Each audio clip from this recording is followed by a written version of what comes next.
भारतामधल्या अनेक खेड्यामध्ये प्रधानमंत्री कृषी विकास योजनेअंतर्गत कोरडवाहू क्षेत्र विकास नावाची एक योजना चालवली जात आहे आणि या योजनेच्या अंतर्गत कृषी विभागाकडून पशुधन घेण्यासाठी किंवा आपण म्हणूयात की दुभती जनावरं घेण्यासाठी शेतकऱ्यांना अनुदान दिलं जात आहे।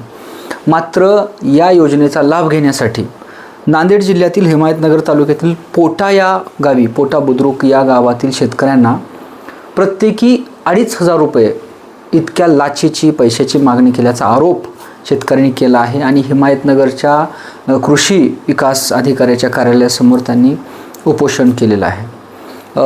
ही जी काही बातमी होती या उपोषणाची बातमी घेण्यासाठी आणि आंदोलकांचं म्हणणं ऐकून घेण्यासाठी आमचे प्रतिनिधी राम पोलसवाड यांनी या बातमीचा पाठपुरावा केला आणि पाहूयात नेमकेपणानं बातमी काय आहे, कशा पद्धतीने कृषी अधिकारी हे शेतकऱ्यांना लाचेची मागणी करत आहेत आणि कृषी अधिकाऱ्यांचं म्हणणं सुद्धा नेमकं काय आहे। पोटानगरी येथील उपोषणकर्ते संतोषराव फुलेवार व आनंदराव जळपते सामाजिक कार्यकर्ते हे आपल्या गावातील गोरगरीब शेतकऱ्याच्या जे दुधाळ जनावरांसाठी शासनातर्फे यांच्या गावाची निवड झाली आणि यांना शासनातर्फे जनावरं खरेदी करण्यासाठी अनुदान म्हणून कृषी विभागाअंतर्गत जे अनुदान द्यायचे होते ते मिळाले नाही अशी यांची समस्या आहे। त्यांच्याकडून जाणून घेऊया आपण नेमकं हे प्रकरण काय आहे ते। तर संतोष भाऊ मला सांगा हे नेमकं प्रकरण काय आहे? नेमकं प्रकरण म्हणजे काय साहेब, या भ्रष्टाचार लोकांचं आता किल्ला उघड करायला आम्ही बसून येतं। नेमकं काय होय काय नेमकं म्हणजे काय, आमच्या शेतकऱ्याची 45 शेतकऱ्याची लोकांची फसवणूक केली या लोकांनी। 45 लोकांची निवड झाली होती। निवड झाली ती कशासाठी? जनावर खरेदी करण्यासाठी। आम्हाला काही किन कामट्या फाट्याचा बाजार सुद्धा दिलता या लोकांनी 4 महिन्याखाली। कामटा फाट्याच्या बाजारला नेले कळमनुरी तालुक्यामध्ये आम्ही सगळे लाभार्थी त्या ठिकाणी गाड्या करून गेलो जनावर खरेदी करण्यासाठी। कोणी गाई खरेदी केल्या, कोणी म्हशी खरेदी केल्या। 2 प्रकार होते, गाई म्हशी। एक शेतीला जोडधंदा म्हणून गाईचा म्हणून दिलता आम्हाला।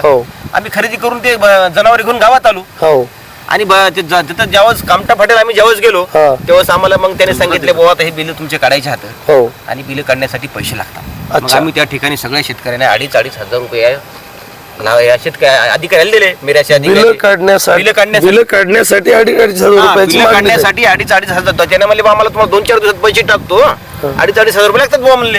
आम्ही त्याला 2,500 रुपये देऊन टाकले त्या ठिकाणी। इन्शुरन्सचे पैसे तर वेगळे दिले आम्ही। 45 शेतकऱ्यांनी बिल काढण्यासाठी 2,500 रुपये दिले। इन्शुरन्स काढायचे वेगळे दिले, ते वेगळे दिले। याला विमा जे प्रतिनिधी होता त्यांना दिले आम्ही। ते मिराशी साहेबांकडे पैसे दिले, बाकी सगळे आम्ही। बरं, मिराशी असतील तुमचे ते सगळे जे काय असतील कर्मचारी समजा जाधव असतील, हे तर मुख्य आरोपी 2 जण मिराशी आणि जाधव आणि वानखेडे नावाचा जे योजनेचा जे सचिव आहे त्यानं तर आमच्या गावात अजून पावलं ठेवलं नाही, त्याला माहिती दिलं नाही। कार्यालयामधली मिराशी, वानखेडे आणि जाधव हे मुख्य आरोपी आहे। आमची तर मागणीच आहे याच्यावर निलंबनाची कारवाई करून दिघावर आहे आणि आमच्या शेतकऱ्याला जे आमचं काही नुकसान झालं। अगोदर मला पूर्ण घटना सांगा।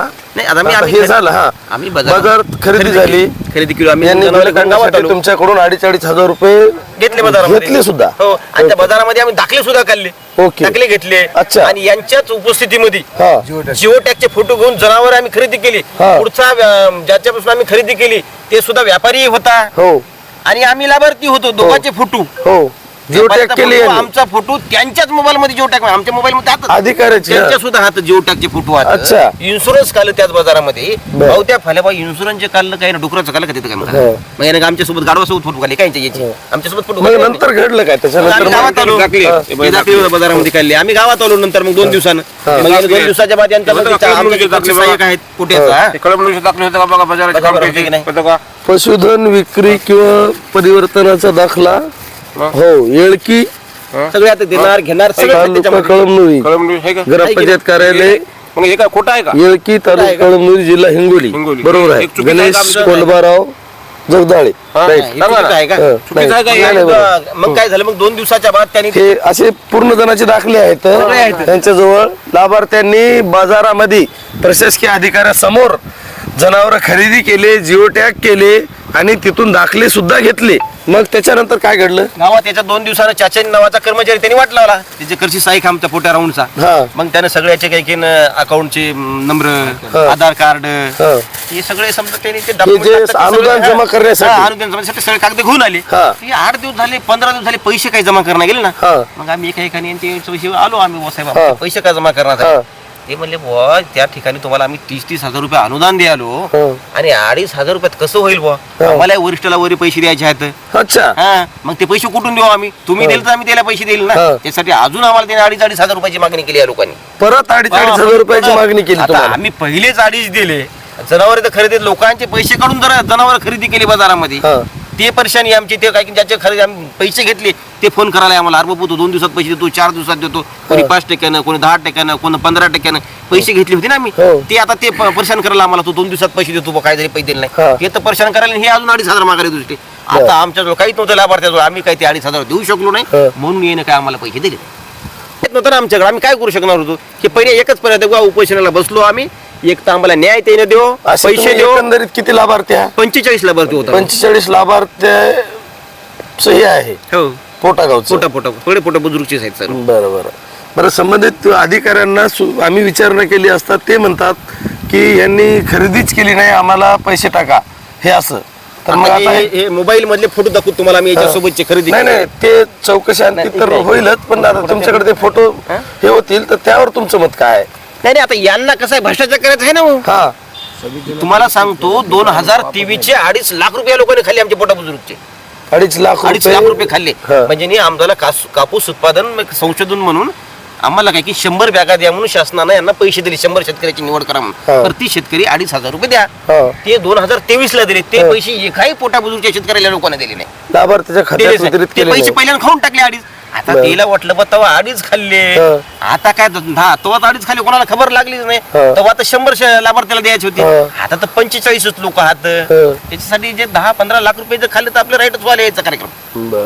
हे खायचा प्रोग्राम यायचा होता, दुसरं काहीच नाही. म्हणून लाभापासून तुम्हाला वंचित ठेवण्यात आलं. वंचित ठेवले. तुमचा लाभ वंचित ठेवून आम्ही त्या ठिकाणी म्हणून तुम्ही लोकशाहीच्या मार्गाने उपोषणाचं हे. आता आमचं स्पष्ट म्हणणं आहे, आमच्या तुमची मागणी काय? आमचं काय म्हणजे यांचे जे वरिष्ठ आहेत यांच्यावरची म्हणजे तुमची मागणी एक मान्य झाली पाहिजे पूर्ण. आमची याचे जे वरिष्ठ आहेत, जिल्हा कृषी अधिकारी असतील, कलेक्टर साहेब असतील, आता यांच्याकडे आमची मागणी आहे, विनंती आहे की अशा भ्रष्ट अधिकाऱ्यावर 5-4-5 जे अधिकारी आहेत, जाधव असेल, मिराचे असेल, जे कोणी असतील, माने असतील, मिराचे असतील, चाचणी असतील, हे जे कोणी भ्रष्ट असतील, वानखेडे असेल, हे तर मुख्य आरोपी आहे.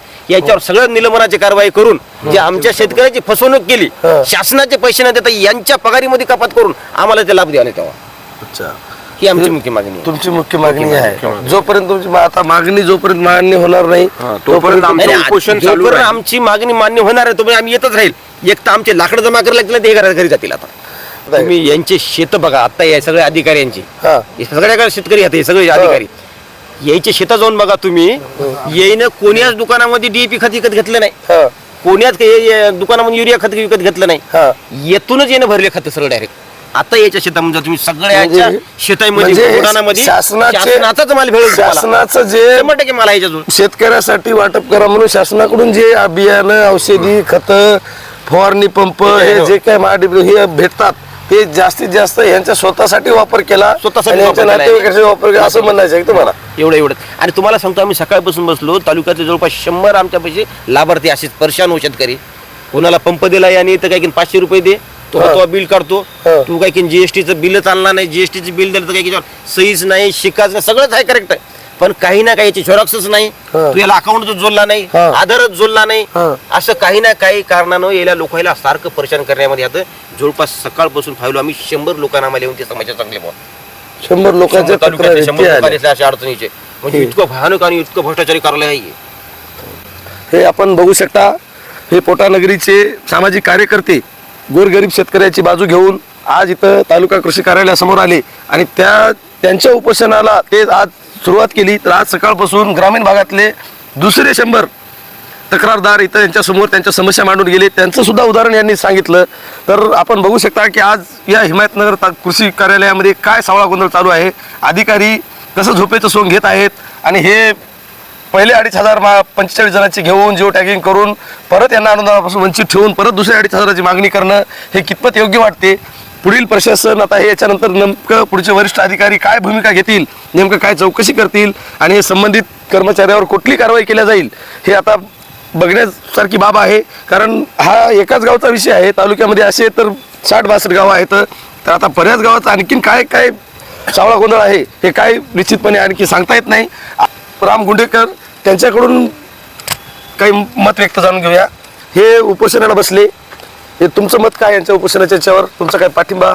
माझा स्वतः वैयक्तिक पाठिंबा आहे यांना. हा आणि यांची मागणी ही रितसर आणि रातस आहे. हा या मागणीला आमचा पूर्णपणे पाठिंबा आहे. आलो आहोत आज हिमायतनगर येथे कृषी कार्यालय कृषी अधिकारी साहेब यांच्या दालनामध्ये. तर इथं माननीय श्री DV जाधव साहेब उपविभागीय कृषी अधिकारी हे आज कृषी कार्यालयासमोर पोटानगरी येथील काही नागरिक पशुधनाच्या अनुदानाच्या याच्याबद्दल उपोषणासाठी बसले असता त्यांची उपोषण बघून त्यांची मुलाखत घेऊन आपण त्यांचं काय म्हणणं आहे ते ऐकून आलो. पण संबंधित अधिकारी साहेबाचं म्हणणं काय आहे ते आपण 2 शब्दामध्ये ऐकून घेऊया. साहेब, हे पोटानगरीचे जे उपोषणधारक आहेत यांनी जे पशुधनाचं अनुदान आपल्याकडून रोखले गेलं असं त्यांचं मत आहे, तर त्याबद्दल तुम्ही सविस्तरपणे काय सांगू शकता? नमस्कार, मी जाधव दिलीप विजय. मी प्रभारी उपविभागीय कृषी अधिकारी किनवट आहे. प्रधानमंत्री राष्ट्रीय कृषी विकास योजनेअंतर्गत कोडो क्षेत्र विकास या बाबीखाली आपण हिमायत तालुक्यातून पोटा गावाची निवड केली. निवड केल्यानंतर गावाची निवड झाल्यानंतर ग्रामसभेतून लाभार्थ्याची देखील निवड केली.